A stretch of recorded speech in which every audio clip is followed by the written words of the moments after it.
The great Indian desert Thar Barmer, सुदूर धोरों में बसा यह जिला जहां से अनेकों ग्रामीण प्रतिभाएं निकलती हैं, सीकर जैसे शहर में आती हैं और भारत के नक्शे पर छा जाती हैं। इतना आसान नहीं है यह सब।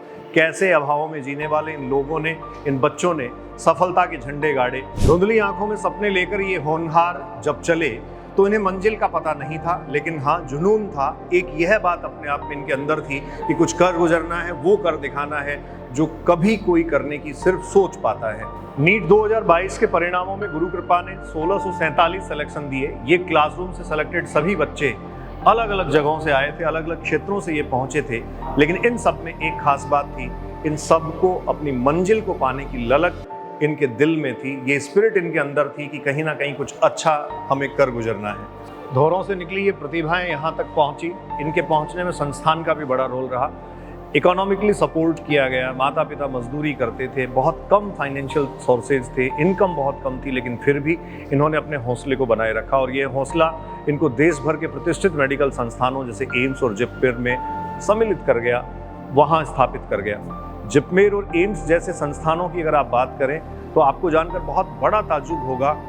करीब 10 बच्चे एक क्लब बनाकर पढ़ते हैं, एक साथ रहते हैं, छोटी सी ढाणियों से 2, 2.5, 3 किलोमीटर के एरिया से, क्षेत्र से निकलते हैं और वहाँ से निकले ये सारे बच्चे एक साथ सेलेक्ट होते हैं। ये सिलेक्शन सिर्फ इनका सिलेक्शन नहीं है, बहुत सारे बच्चों के लिए ये मोटिवेशन है, प्रेरणा है, उन सारे बच्चों के लिए जो वास्तव में अपने आप को सफलता की ओर ले जाना चाहते हैं। अभावों की बात हम करते हैं, अभावों में हम जीते भी हैं, लेकिन उन अभावों को हमेशा अपनी राह में बाधा बनाकर अगर हम आगे लाकर खड़ा कर लेते हैं तो हमारी सफलता निश्चित तौर पर बाधित हो जाती है। आइए इन सब बच्चों की कहानियों से मैं आपको रूबरू करवाऊं। अभावों और आर्थिक विषमताओं की कहानी कुछ इस प्रकार है, आपको जानकर बहुत ताज्जुब होगा।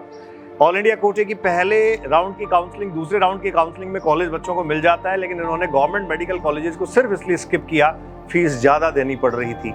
एम्स जैसे संस्थानों में कम फीस पर एडमिशन हो जाता है, तो अंतिम दौर मॉपअप राउंड और स्टो वैकेंसी राउंड की काउंसलिंग तक इन बच्चों ने वेट किया। मार्क्स अच्छे थे, इसलिए ये उन कॉलेजेस में एडमिट हो पाए। बाड़मेर के सुदूर धोरों की एक छोटी सी ढाणी, मतलब 2-3 किलोमीटर के एरिया से कुछ क्लब करके एक साथ कई सारे बच्चे आए और जिन्होंने अलग अलग जगहों पर एम्स में एडमिशन लिया। साथ रहकर पढ़ाई करने से भी क्या हासिल हो सकता है, इसका नायाब उदाहरण मैं आपके सामने पेश कर रहा हूँ। ये बच्चे हैं रमेश कुमार, फादर्स नेम श्री राम चौधरी जी। ये मिठाई नंदी धानी बाड़मेर के हैं, चोहटन से हैं और इन्होंने एम्स गुवाहाटी में एडमिशन लिया है। भारत पटेल मोतीराम जी के सुपुत्र हैं, एम्स जम्मू में पढ़ रहे हैं। सूर्य प्रकाश नोखाराम जी के सुपुत्र हैं, एम्स राजकोट में हैं। गोबरा राम लाधाराम के सुपुत्र हैं, एम्स देवगढ़ में पढ़ रहे हैं। हरीश कुमार भैराराम जी के सुपुत्र हैं, एम्स गोरखपुर में पढ़ रहे हैं। विष्णु कुमार पटेल चतराराम पटेल के सुपुत्र हैं, एम्स गोरखपुर में ही पढ़ रहे हैं। जसराज सत्ताराम जी के सुपुत्र हैं, एम्स रायबरेली में पढ़ रहे हैं। संगीता कनुप्रिया राम जी की बेटी हैं और एम्स रायबरेली से अपनी MBBS कर रही हैं। नीरज गोपाल लाल जी सुथार के सुपुत्र हैं और एम्स मदुरई से MBBS कर रहे हैं। नीलेश गोपाल लाल जी सुथार के ही सुपुत्र हैं, एम्स मदुरई से MBBS कर रहे हैं। और ये देखिए अपने आप में किस्मत चमक जाने वाली बात होती है कि जब 2 सगे भाई एम्स में पहुंच जाते हैं, एक पिता का सपना इस प्रकार से पूरा होता है। नीलेश और नीरज एम्स मदुरई में पढ़ रहे हैं।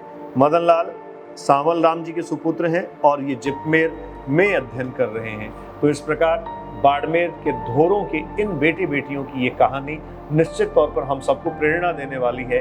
मेडिकल की तैयारी करने वाले और कॉम्पिटिटिव एग्जाम को फाइट करने वाले उन सब बच्चों में एक इंस्पिरेशन पैदा करने वाली है।